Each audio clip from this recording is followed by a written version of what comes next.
Ladies and gentlemen, good day and welcome to the Greenlam Industries Limited Q1 FY22 earnings conference call. This conference call may contain forward-looking statements about the company, which are based on the beliefs, opinions, and expectations of the company as on the date of this call. These statements are not the guarantees of future performance and involve risks and uncertainties that are difficult to predict. As a reminder, all participant lines will be in the listen-only mode, and there will be an opportunity for you to ask questions after the presentation concludes. Should you need assistance during the conference call, please signal an operator by pressing star then zero on your touchtone telephone. Please note that this conference is being recorded. I now hand the conference over to Mr. Saurabh Mittal, Managing Director and Chief Executive Officer, Greenlam Industries Limited. Thank you, and over to you, Mr. Mittal. Thank you. Good afternoon, everyone, and a very warm welcome to all of you all.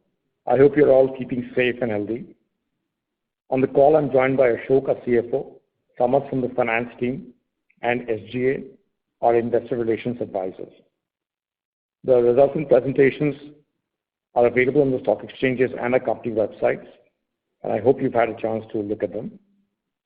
So on this call, I will first focus on what's happened in the last quarter, and then with just general direction on how we see things in the market right now and how we see things in the business for the balance period of the year. So in quarter one, as you probably have seen, in our core category of laminates, we have been largely able to be similar production levels of Q4. So the factories have run at 110% utilization. The drop on sequential basis in quantity has been shy of 2%, which I think in this environment has been very satisfactory to us. While sales have been minus in laminates by about 15% and overall our revenues are lower by about 19% on a sequential basis. Obviously, the year-to-year numbers are far different and far better, and Ashok will take you through those details. On the production and sales, we have not been able to convert approximately 30 crores worth of sales while we ended up producing those goods, and the gap of production and sales is largely backed up with orders, which comprise of the international orders and comprise the domestic orders, which has been due to the non-availability of containers with inventory at the ports increasing vis-a-vis what was in end of March, and in domestic too, markets opened up a bit late, so dispatches have happened for certain items, and for certain items dispatches have happened in the month of July. So that's where the gap is of production and revenue recognition. On the raw material side, raw material costs continue to remain high, and in quarter two, we see raw material costs higher than in quarter one. And I think the inflationary trend on the raw material is continuing. As we see things now, overall RM costs are still going up. We have been able to largely take entire increase in the domestic laminate market. In the international markets, there was some pending price increases which we've effected now. So they will start showing in partially this month, partially next month, and over the next 3-4 months, we will be able to charge the customers for entire RM cost in the international market too. Incremental sea freight was already passed on from the month of January. On the wood business also, we've seen raw material cost increase in base ply, veneer, sea freights, etc., where all necessary price increases have been passed on to customers.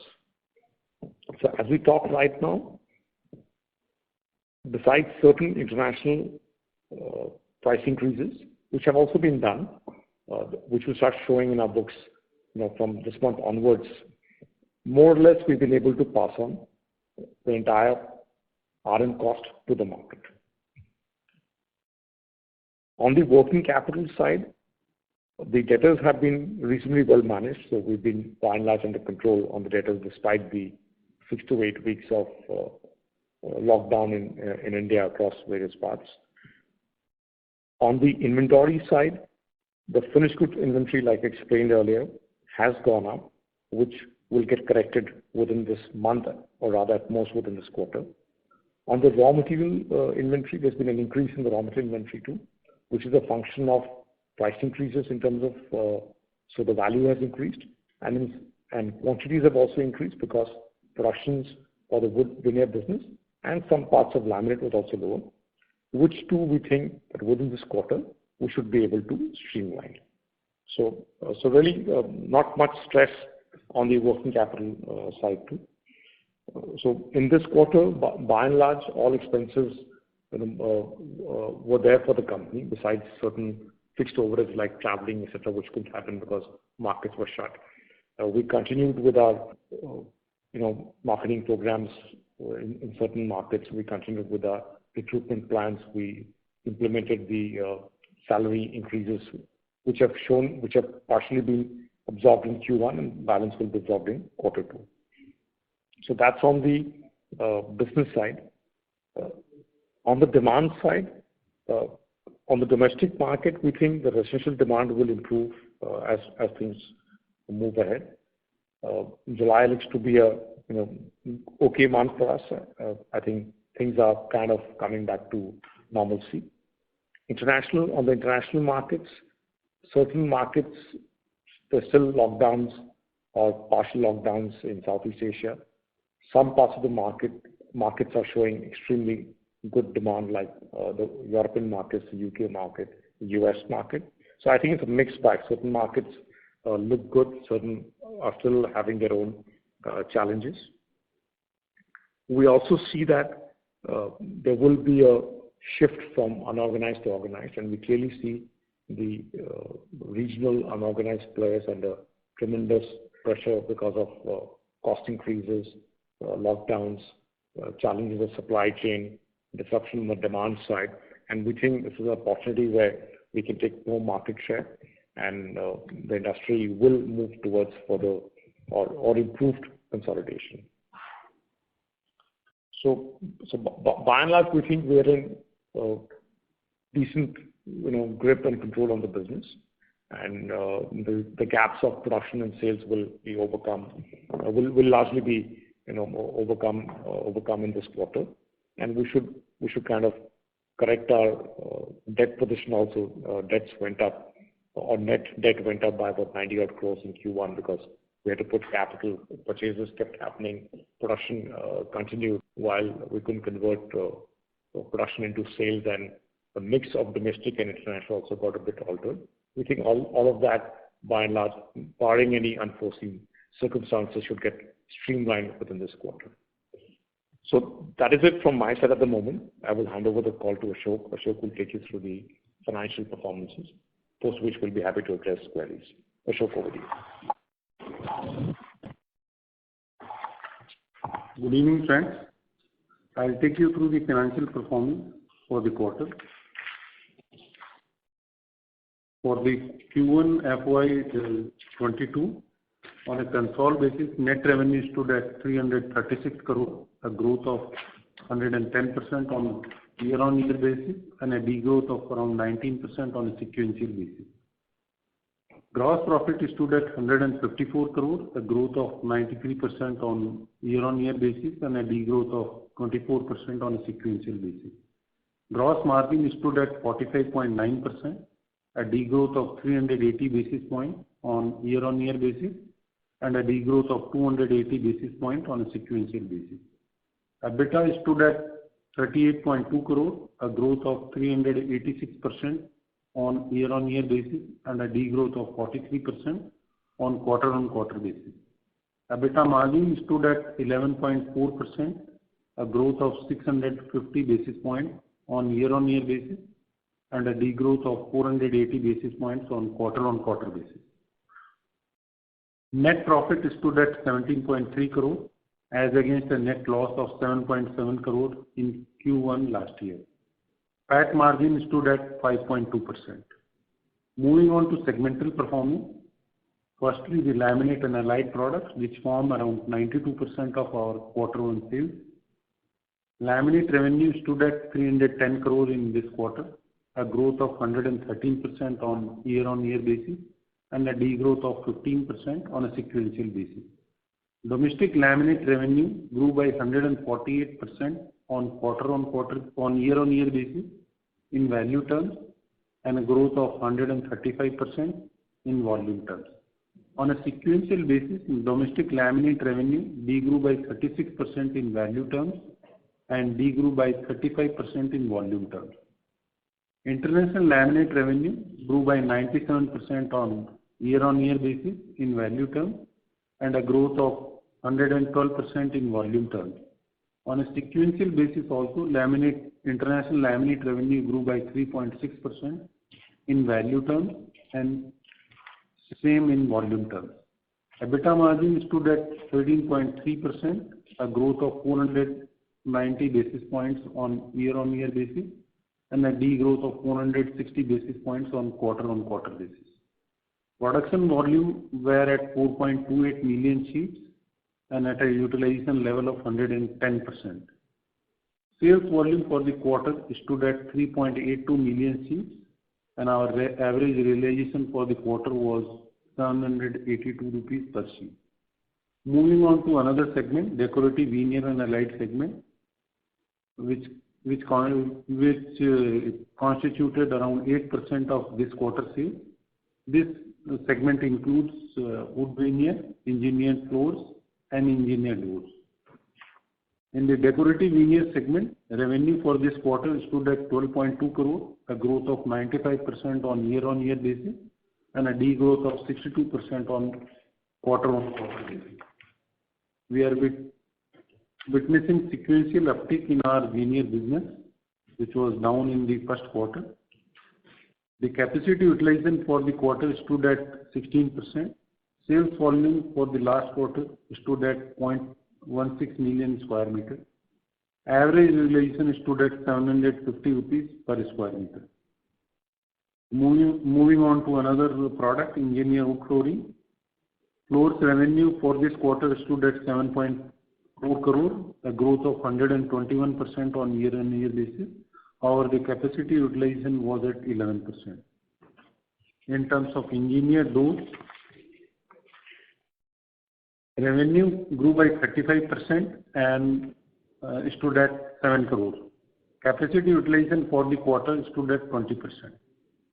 Net debt has gone up by around 90 crore and stood at 213 crore as against 123 crore at the end of March 21. Net working capital for this quarter stood at 101 days as against 64 days at the end of quarter 4 FY21. That's all from our side. I would now like to open the floor for question and answer. Thank you. Thank you very much, sir. Ladies and gentlemen, we will now begin the question and answer session. Anyone who wishes to ask a question may press star and 1 on their touchtone telephone. If you wish to remove yourself from the question queue, you may press star and 2. Participants are requested to use handsets while asking a question. Ladies and gentlemen, we will wait for a moment while the question queue assembles.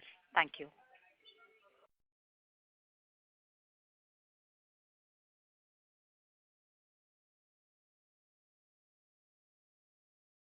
The first question is from the line of Sneha Talreja from Edelweiss Securities. Please go ahead.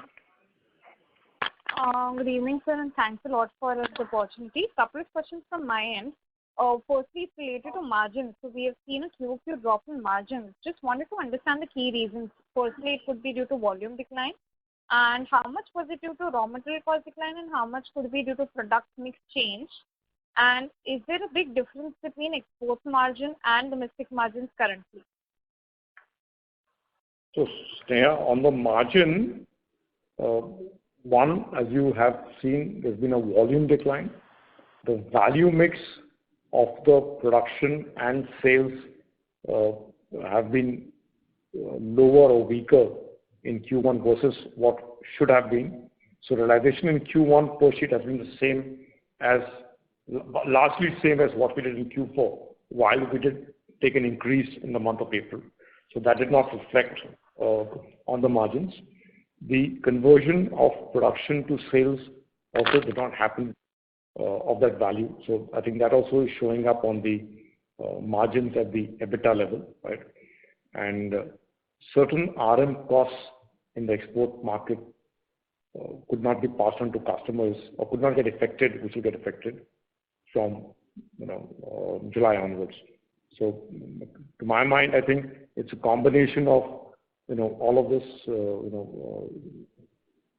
all of these factors has contributed to lower gross margin, and because of overall revenue being lower, the wood veneer business also being lower, and while most of these fixed expenses of employees, administration, etc., being there, has affected to the lower EBITDA margin also. So if you imagine only if 35 crores of produced inventory would have got sold, and that would have added approximately 12 to 15 crores of EBITDA only of this, of the items which produced. If the value mix would have been better and the markets were open. So I think we would have had a normalized or near normalized margin. That's our view. Yeah. Ashok, Right. And secondly, the differential between the export market margins and the domestic margins, since you said there are certain components which were not passed on to side, to assume that export margins would be slightly lower than the domestic market? So if you look at, again, and we've said this in the past, it depends on the time and the mix, currency situation. So clearly now in this quarter, even the even the domestic mix, got a bit worsened versus what was there in Q3 and Q4, because most of the urban markets were also shut, and they are the largely 1 millimeter markets. So on a consolidated basis, it could be possible that in Q1 export margins were slightly lower than domestic margins, because entire increases could not get passed on. So really, I think yes. All right, got it. Sir, thanks for that. Second question was related to, one was related to your export growth momentum. So despite all these lockdowns, container availability issues and shipment issues, you have been seeing growth in the export market. What is the normalized level of export growth rate that you see over the years? Maybe you can give a CAGR growth rate for 3-4 years, assuming that there are no, these issues are not continuing. And I'll just follow it up with the other question which is related to this. Yeah. So, Ashok, can you give the last 3 years export? So if you see FY 2019, 20, and 21, I think last year we grew, entire international business grew by, total value. See the international business. So I think going ahead, this year probably export growth obviously will be higher, because last year we lost 1 quarter. So I think this year, moving at anything between 10 to 12% value growth you can expect. So if I look at last year, FY 21, one second, international business, one second, international business. FY 21, your international business was flat volume-wise. Well, so CAGR for 10 years of international business coming to 18.6%. Oh. And 5 years is 6%. Yeah. But you don't have the wood veneer business. I think going ahead, you can take a 10-12% growth. Which will be higher than the domestic market is what we wanted to understand. Yeah. Second, please. Which will be higher than the domestic market is what we understand. Not necessarily, because I said, we're also seeing this shift from unorganized to organized. Yeah. So I guess both the businesses will grow, the domestic and international businesses. Yeah. Right. Got that. Sir, one last question before I come for the follow-up. Sir, you mentioned that, both the businesses, assuming they will grow by 10 to 12%.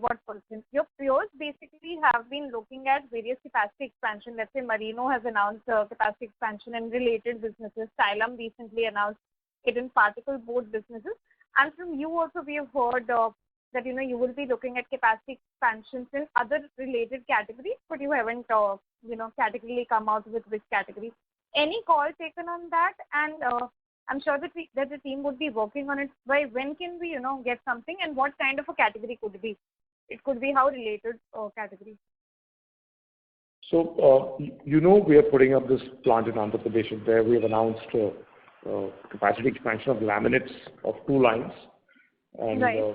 so I cannot comment on the other questions you have at the moment, because we'd like to be much more clear and firm before we come to you. But yes, Sure. we will be looking at more opportunities in laminates itself and in adjacent categories. Sure. And where does the AP plant capacity expansion stands at, and by when are we expecting the completion? So the land, etc., the registrations which didn't happen earlier has happened. Right. And as we see things now, this last leg of some approvals are pending. So we hope to start building the plant sometime in the 3rd quarter of this financial year. And I think from the construction date to commercial production should be about 12 odd months. Got that, sir. That was helpful, sir. And all the very best. Thank you. Thanks. Thank you. The next question is from the line of Faisal Hawa from HG Hawa & Company. Please go ahead. Yeah. So my question is regarding the digital channels. Are we actively pursuing any kind of sales through digital channels? And how do you feel that this sector could really, come up for you, given the fact that many of the customers want to touch and feel kind of an approach? And the second is, are we planning to export to more countries also?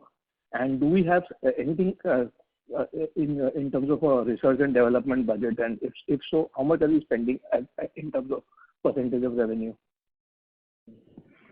So as far as the digital channel point is, we are working with e-com companies who are doing design services, design and build services, like doing kitchens, doing wardrobes, and they are promoting the laminate as part of their collection, where designers and customers can choose the laminate, and they fabricate it in the OEMs and then they sell to the customer. So we are not directly selling a laminate through a digital channel, but we have aligned with several of these e-com furniture companies who are supplying a service to the customer with ready interiors or specific furniture objects. So that is something which is being pursued. Your second question on exports to more countries. At the moment, we think we're already quite well spread, and we're not necessarily focusing on adding more countries. The focus now is to really build more depth in these markets, and there is an opportunity across most of the markets we're present in to increase both volume and value mix sales. Right. The next question was on the R&D part of it. So in the laminates business, there are 2 kinds of R&D. One is the resin technology, which is the chemistry, and other is the design development part. So design development, which is working with designers, builders, place producers, doing sampling of products, showing it out to architects, IDs, both domestically and internationally. So that's an ongoing process. We don't necessarily account for that as R&D. So that's more like a marketing expense, or a routine product development expense. On the resin part, we do some R&D, but the chemistry or the formulation changes are not significant in our industry.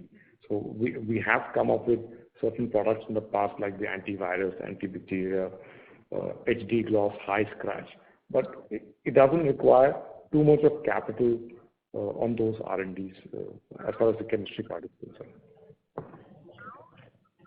Okay, thank you, sir. Thank you. The next question is from the line of Achal Lohari from JM Financial. Please go ahead.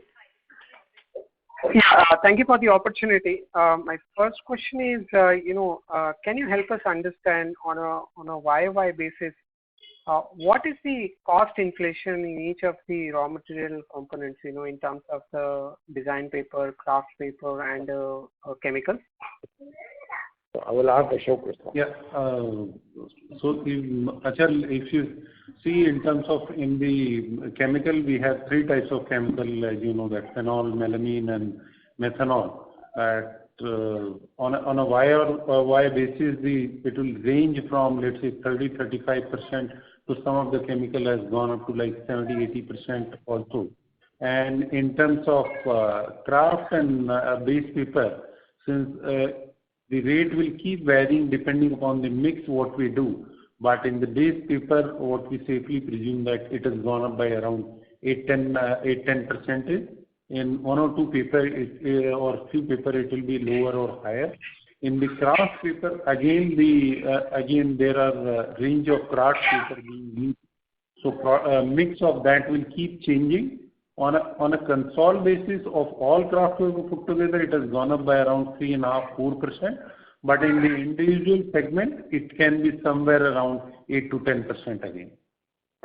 And would it be possible to give broad sense in terms of what is the mix typically in terms of how much would be kraft paper of the total raw material cost, how much will be base paper and the chemicals? So Achal, sorry, I'm just coming into the conversation. So certain kraft papers have also gone up over 30 to 40%. Yeah. So it depends on the category one is using. Yeah. On the mix, right, you can safely assume of the RM cost, 1/3 is kraft, 1/3 deco paper, 1/3 chemicals. So some changes might have happened now with the chemical costs is shooting up. So let me see what the current analysis is. Actually, yeah, sorry, please go ahead. Yeah, you can safely assume, for ease of back of the envelope calculation, 1/3 kraft paper, 1/3 all specialty paper, 1/3 chemicals. Right. So it basically means, the RM cost inflation up to say about 15% on a YY basis. So, how much of that is already passed on, and have we taken any price increase? Sorry, I missed the introductory remarks, but yeah, if you could comment how much price increase have we taken in the current quarter, and cumulatively what price increase have we taken in last 1 year? So, of the RM cost which has gone up, Achal, some with some value engineering, cost controls, yield improvements, value mix improvements are getting negated or will get negated. On the price increases, like we said, in domestic market, we have largely taken the entire RM cost increase. We have passed on the entire increase to the market. In the international markets, two things have happened. Besides the raw material cost increase, the sea freight increase have also, has also been significant. So on one side, there's been a raw material cost increase, and because the shipping contracts are CIF or CNF, the sea freight increase has been substantial. So in the international markets, what we've done, all incremental sea freights as on January 21 have been passed on to the customers. Right? So that's been done, implemented 100%. On the sales prices, one round of increases were done by March 21. Another approximately 2-2.5% increase has also been communicated, and that will start getting affected starting July 21 up to maybe September. So we are hoping that with some value mix improvement, value engineering at the plant, sea freight increase already being passed to the customers, and the 2 round of increases, by and large, will be able to cover up the RM cost increase.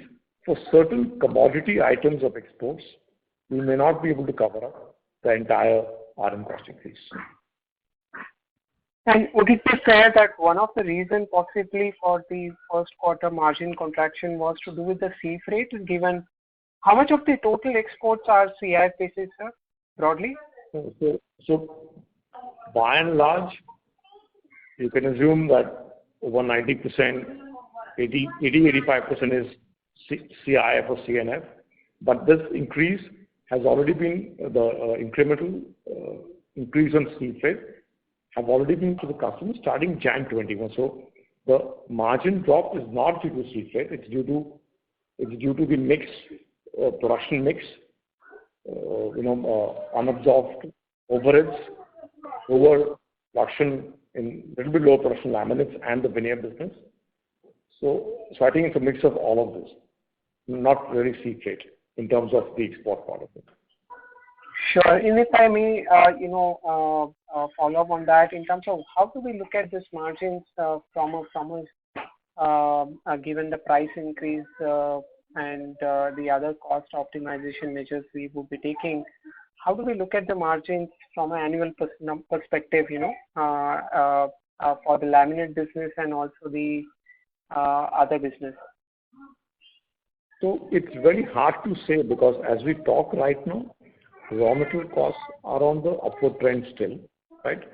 And not all raw materials, some specific chemicals are still inching upwards. So very difficult to say that very clearly. So our strategy will be to maximize volumes, keep focus on the value mix, right? Pass on the increases which we've already done, get that impacted, at the earliest possible. We have visibility of raw material costs at least for the next 3 to 4 months, and they don't seem to be softening or even stabilizing for that matter. So actually in Q2, which is this quarter, RM costs are going to be higher than Q1, right? But we have adequate opportunities on improving value mix in both exports and domestic market, and that's where we're going to be focused on. So improving value mix, driving volumes, which will, and the price increases we've already impacted in the market. So that's the way we're going to move ahead, actually. Got it, sir. Thank you so much. I'll come back in the queue for more questions. Thank you. Thank you. Reminder to all the participants to ask a question. You may please press star and 1 on your touchtone telephone. The next question is from the line of Rishikesh Bhagat from Kotak Asset Management. Please go ahead. Yeah, thank you for the opportunity. So my first question is, what is the volume on your flooring and door business in current quarter in Q1, and what was it say in Q4 compared to that? Yeah. Sales volume. Yeah, Rishikesh. This engineered door was 44,800 in terms of this quarter, and it was one moment. And it was 44,800 for the quarter 4, and for this quarter it was 23,400 square meters. And for the doors, this quarter was 5,300, and for the quarter 4 it was around 8,000.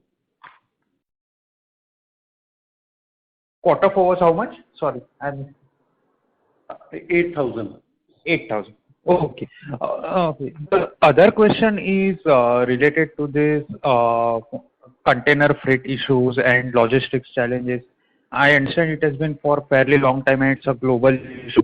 But at margin compared to say last year, have you seen those challenges easing out, or those continues to remain at the same level on the container freight availability?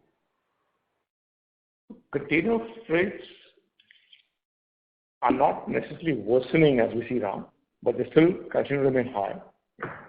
Container availability, I have feedback from my team that this one's looking okay, but I still think for certain destinations, especially for Latin America and North America, the challenges continue.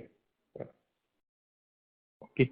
And just from the to earlier participant regarding this value mix, in the sense, in domestic market now, as we have seen markets opening up quite a few states, is our mix between say 0.7 and 1 mm back to what it used to be in earlier times, or do you think it's still that 0.7 mm still remains fairly heavy in the overall value mix? No, so 0.7 was never heavy in our setup. No, I understand, but I think you had launched a folder in 0.7 mm last year. No, we did. I'm just saying the mix. So 0.7 was never very heavy. It was a very small. It is a very small part of our mix. So has it gone back to normalcy? As we talk right now, you could assume it's very close to normalcy. I would not say if you assume if Q4 was normal or Q3 was normal. So we are around the corner. We're very, very close to it. And the way it seems, I think we'll get there very soon. Okay. Thank you. Thank you. The next question is from the line of Gaurav Agarwal from Barhead Investments. Before that, we'd like to remind the participants to ask a question. You may please press star and one. Mr. Gaurav Agarwal, please go ahead with your question. Yeah. Hi, sir. Thank you so much for the opportunity. Sir, a couple of questions. So if I understand, in this quarter, you have done 110% of capacity utilization. And what is in our work in progress in terms of greenfield expansion, that's around 10% of our overall capacity. So beyond this, how do you intend to, grow yourself? Maybe not in FY23 or FY22, but let's say in FY24.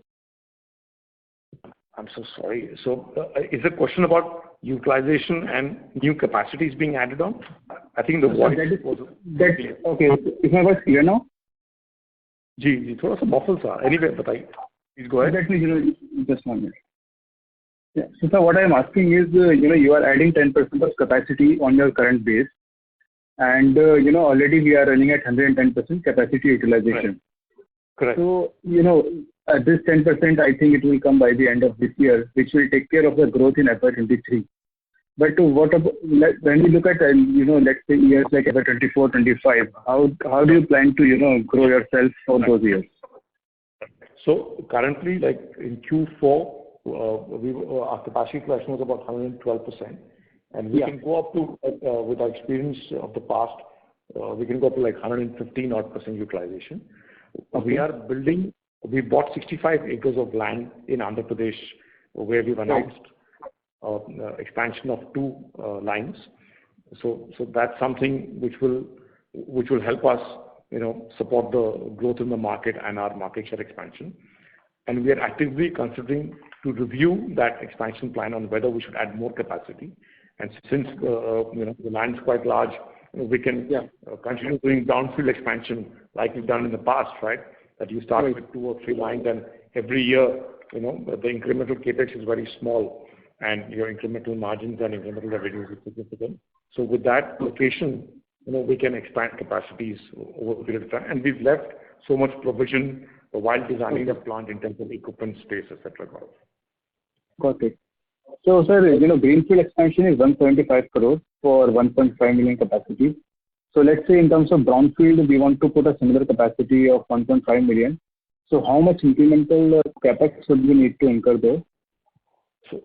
So typically, in the past, it has been around 25 to 30 odd crores. Now, with increased steel, cement, capex prices, it might go up a bit more. But normally, one production line, brownfield, depending configuration, should be in the band of, at this moment, I think it should be 30-35 crores maybe. Yeah. There is a small difference between what we've done in the past as a brownfield and what we are doing as a greenfield. So in the past, we have had the dimension of these sheets are different. So these are 2 press lines, and what sir has said, so the 1 press line normally, it will depend upon what dimension you are putting. 1 press line normally gives 2 million capacity, which you have done in the past 2-3 times. And for this, right now, the cost will be somewhere around 30-35 crore rupees. And these are the 2 lines, but since it's a greenfield unit, so that's why it is costing slightly higher. No, so that's okay. I was only intending to ask, the incremental capex for, the brownfield one in Andhra Pradesh. So I got the answer. It's 30-35 crore for 1.75 million sheets, right? That will depend upon, again, the dimension and whether it's a sheet or board. Normally, in the past, we have put 1 line which was the capacity is around 2 million sheets.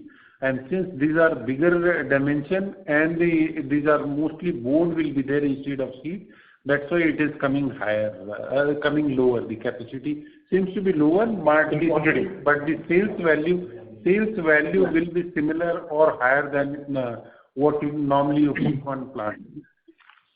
Okay. Sir, I'm sorry, I'm asking another question on this. So this 35 to 40 crore that you said, so what is the context? Like for how many sheets or for what kind of revenue can it do for 30-40 crore of capex? This brownfield. So again, with this capex capacity can you put in, is it? Yeah. Volume. Or how much when we can Volume, approximately, you can assume this will generate about 2 million sheets a year on a thumb rule, right? And this can generate 2 million into the pricing of Got it. 750, 800. 2 million. So the number you gave me is for 2 million. Okay. Yeah, approximately in that range. Yeah. So sometimes when you start the mix, yes. Sure. And so on the international side, if you could explain, what are the key markets, not for you, but for the India as a sector, as a laminate producer, which are the key markets for us? How has been the overall, exports market for India, for Indian laminates been doing? Since, there is another company, which has recently raised PE money, and, they have big plans to, export from India these laminate products. So if you could, give some light on what are the opportunity sizes, how is it growing, which countries are we competing with, whether we have gained some competitive advantage over the years. So anything which you can, share with us. Sure, sir. Sure, Gaurav. Gaurav, these are probably questions which will require more time and interaction. So yeah, sir, we can take it offline. That's okay. We can touch base independently, and then we can discuss in detail. Sure, sir. Thank you so much for your time. Thank you, Gaurav. Thank you. Thank you. Reminder to all the participants to ask a question. You may please press star and 1. The next question is from the line of Amit Zare from Antique Stock Broking. Please go ahead. Good evening, sir. Am I audible? Yes, absolutely. Yeah. Thanks for the opportunity, team, and congrats for good set of numbers. So my question was follow up to the earlier question on our competitive side in export markets. So basically, when we have seen these issues of container non-availability or say hike in sea freight rates, so has that impacted our competitiveness in the export market vis-a-vis other competition? Has that impacted and has that impacted the overall demand as well, sir? So actually, as we talk, the export demand looks quite healthy to us. And I think in the last few months, there's been a lot of disruption in the international markets due to raw materials not being available. So many other markets have also gone through their own challenges of COVID, of shutdowns, like Malaysia was shut, Indonesia was shut, some parts of Europe were partially open, Latin America was shut for a while. So I think there's been so much of disruption globally. Several international producers, actually one of the most important ones in Europe declared force majeure. They didn't have melamine for a while. So I think that the disruption is not just limited to India. It's happening worldwide. So on the demand side, actually demand is quite strong, if I may actually say that to you. So the export demand is quite strong, and it has not altered the demand situation in the international markets. So maybe you're trying to say that supply side constraints are still there. Maybe they are different for different exporters. For we are facing container availability, but other exporters are facing other challenges. So that's why supply is getting impacted. Is that fair? So supply side, yes, and to add, supply side disruption is not only limited to Indian producers. It's global phenomena. So producers in Europe, Southeast Asia, Latin America, US are also facing supply side disruptions. So that's one. As far as Greenlam is concerned, our inventory position, availability of material, etc., has been well managed, by our teams, and we don't have much challenges. On the container availability, it's not as if no containers are available. So we have our Q1 exports, international business has been higher than Q4 despite these challenges. So we want to impress upon the fact that our numbers would have been even more superior had the issue not been there. So it's not as if the numbers are reducing or something in that sort. Q1 overall international business has grown by about, I think it's 4%, right? If you add yes. 3%. So this could have been higher by approximately, you can assume 250, so approximately by about $3 million. But on the 25 odd crores, we could have recognized as revenues. We had the orders, we produced them, So this is what we're trying to explain. Got it, sir. So our competitiveness has not impacted as such, is what you're trying to say, right? No, I would say our company has improved rather than worsened. Yeah. Okay, got it, sir. Thanks. That's all from my side. So thank you. Thank you. Reminder to all the participants, to ask a question, you may please press star and one. The next question is from the line of Bhavin Chheda from Enam Holdings. Please go ahead. Yeah, good afternoon, Saurabh and Ashok. So what was... Yeah, how are you, sir? Yeah. What was the export revenue in the overall consolidated sales or international revenue in the sales in the quarter? 206, Bhavin. 206? Yeah. Okay. And regarding expansion plans in AP, I just missed out. You said that the land purchase has already happened, right? And Yes, Bhavin. and equipment ordering and that is it. So what's the roadmap or the timelines now? So Bhavin, as we see things now, we are hopeful to start building the plant sometime in Q3 of this year. We have announced that we are setting up 2 production lines, which we are actively reconsidering on whether we should add, maybe 1 more production line there. So if we start the construction of plant sometime in Q3, from the date of starting the plant, you can assume at least 12 months to get into production. So basically, it's a quarter. So Q3 FY22, maybe 12 months. Yes. And Q3 of FY23. And probably in couple of months, you'll decide whether you're going ahead with 2 lines or 3 lines. That is correct, Bhavin. Okay. And if I recollect, so land cost was 50 crores and the overall other plant related cost was 125. This is 175 crore project, right? That is correct, Bhavin. The land cost obviously was not only limited to 3 lines because it's 65 acres, so this will get a portion over more lines and possibly, some adjacent category of products also, Bhavin. Sure. So you're right on your numbers, sir. Okay. And apart from this, we are not doing any other capital expenditure in the decorative veneer and allied, or that will be normal maintenance? So decorative veneer and allied business don't need any capital. Rather, we are working towards reducing a little bit of, streamlining a little bit of the working capital, but it does not require any capital expenditure. The last leg of certain construction at one of the factories is pending, which is going on.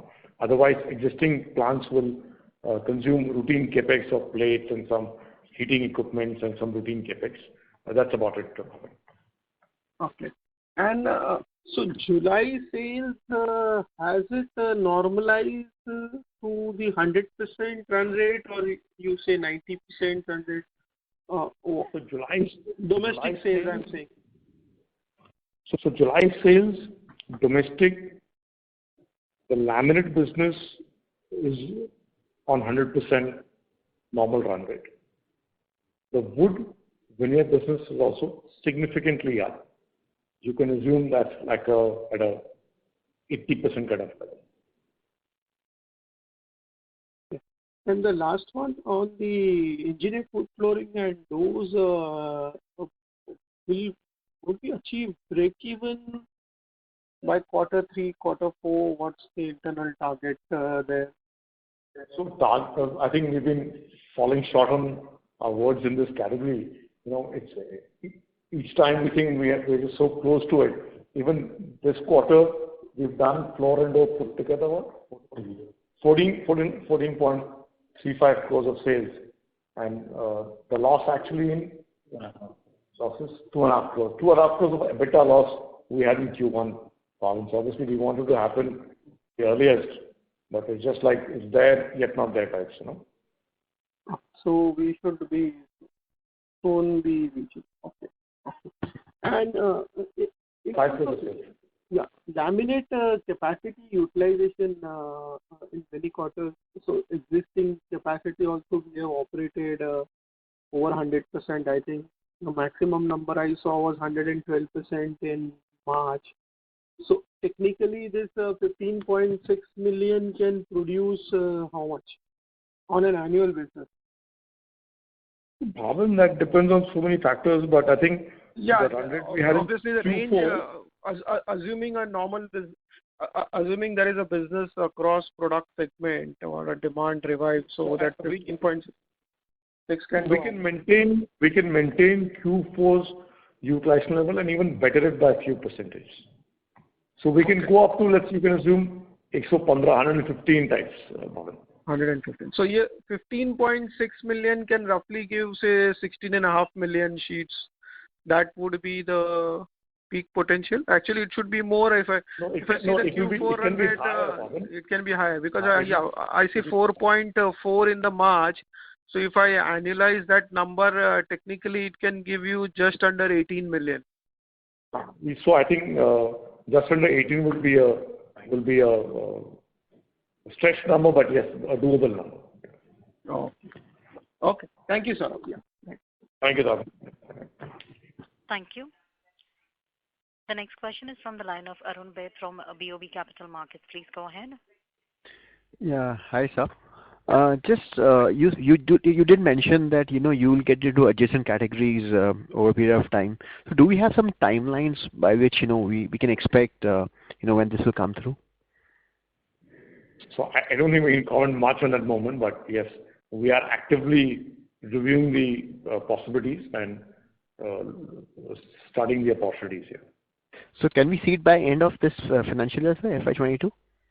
I just said I don't put timeline to it. I don't think it's difficult for us to comment as of now. We are working on various things which management as a part of investment strategy does. Once we finalize the plan, we will get back to the market soon. Sure. Thanks a lot. Thank you. Reminder to all the participants to ask a question. You may please press star and 1. The next question is from the line of Achal Lohade from JM Financial. Please go ahead.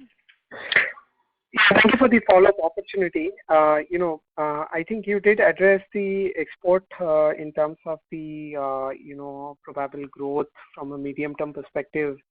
Possible to also talk about domestic, given the trends we are seeing, whether it is residential, commercial, or ready-made furniture, etc. What kind of growth at the industry level one could look at and for the company from a let's say a 2 or 3 year perspective? Actually, domestic markets I think will also grow, and in domestic we have I think 2 significant opportunities. One is just the market growing and we growing with the market. The other is the formalization of the market where we have a large number of smaller producers who are increasingly becoming inefficient in terms of their business model. So this potential shift from unorganized to organized, I think that's also an important opportunity we think companies like us have. So I think doing again now value is not so critical because prices only gone up by 10%, 12%. So saying I'll grow 10% value means only price rises happen. So probably my guess is this year the growth percent could be higher, right? But eventually on a normalized run rate, I think 10-12% growth is something one can expect. Sorry, I think I'm a bit confused. So you think 10 to 12% is the revenue growth from medium-term perspective? How much would be on a normalized basis where you don't factor in price increases? If price increases get factored, depending on the base year, then the growth will be higher for that particular year. But eventually, assuming that prices won't fall further or fall marginally if RM cost comes down, a steady state 10-12% growth is something one can expect. And of this 10-12%, or 2 odd % will be price increases, or it could be much more than that? No, this is without price increase. I'm saying 10-12% growth. So if you add price increase, okay, without price increase, that is the volume growth you're talking about. Okay, sorry, my bad, sir. Okay, understood.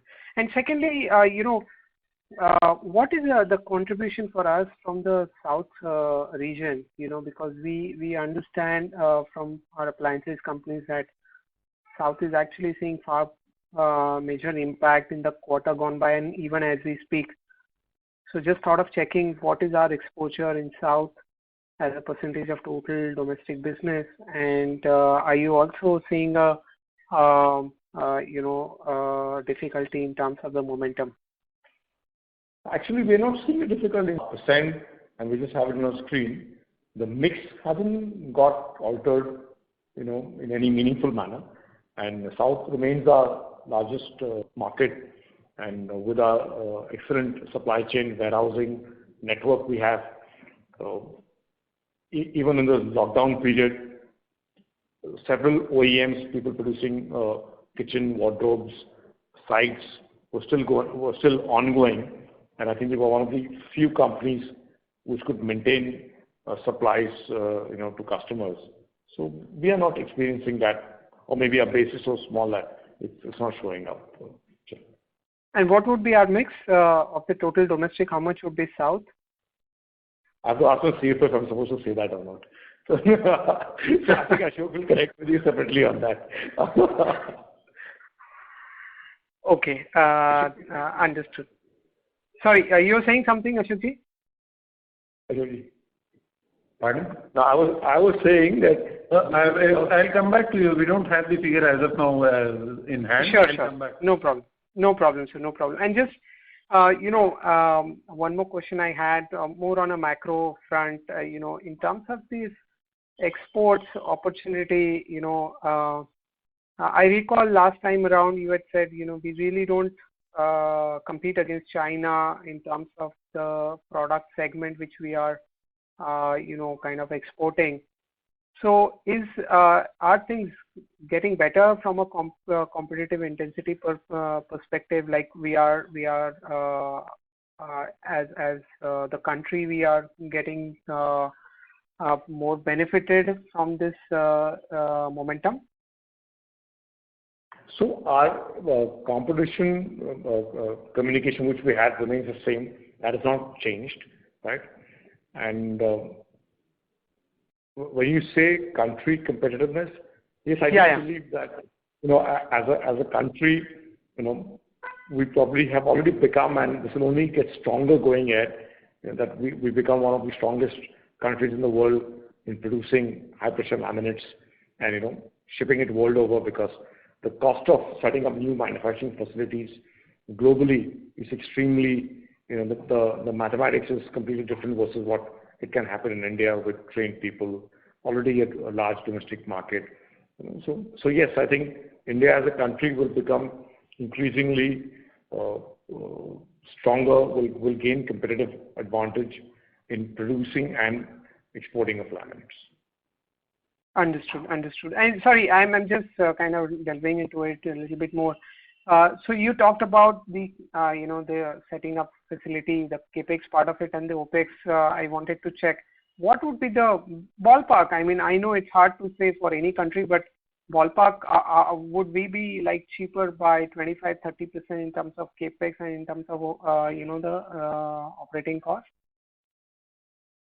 So capex surely will be cheaper by maybe even higher. On operating costs, it depends on the size of plant, operating also manpower will clearly be lower cost. RM, there will not be much gap besides, depending on the size of the product you're producing. For larger size laminates, RM costs will be same or probably will be slightly more expensive. But yes, manpower, overheads, larger production base, I think all that will add value on the operating part, and even the working capital cycle management could be superior. But like we said in the past, the focus is not being the cheapest or the most competitive in manufacturing only. It's also about building a brand, building a distribution network, working with architects, creating demand for the product. So I think that's where I think companies like us are, and we've been working on that for several years already. So our direction is not just to be the cheapest producer. It's to be obviously produce efficiently, but more to market the brand, create a global brand, create more demand for the product, get your product specified. So it's on the demand side and the market side where we think more value can get created, Achal. Sure, this is very helpful, sir. Thank you so much. I'll come back in the queue if there is anything. Thank you. Thank you. As there are no further questions from the participants, I now hand the conference over to the management for their closing comments. Over to you. So thank you, everyone, and thank you for your time and your queries. And really appreciate your intelligent questions. And Ashok will get in touch with you for those unanswered questions or the dialogues he needs to have with you. Thank you once again for your time. Please be safe. Thank you. Thank you. Thank you, everyone. Thank you. Thank you very much, members of the management. Ladies and gentlemen, on behalf of Greenlam Industries Limited, that concludes this conference call. Thank you for joining us, and you may now disconnect your lines.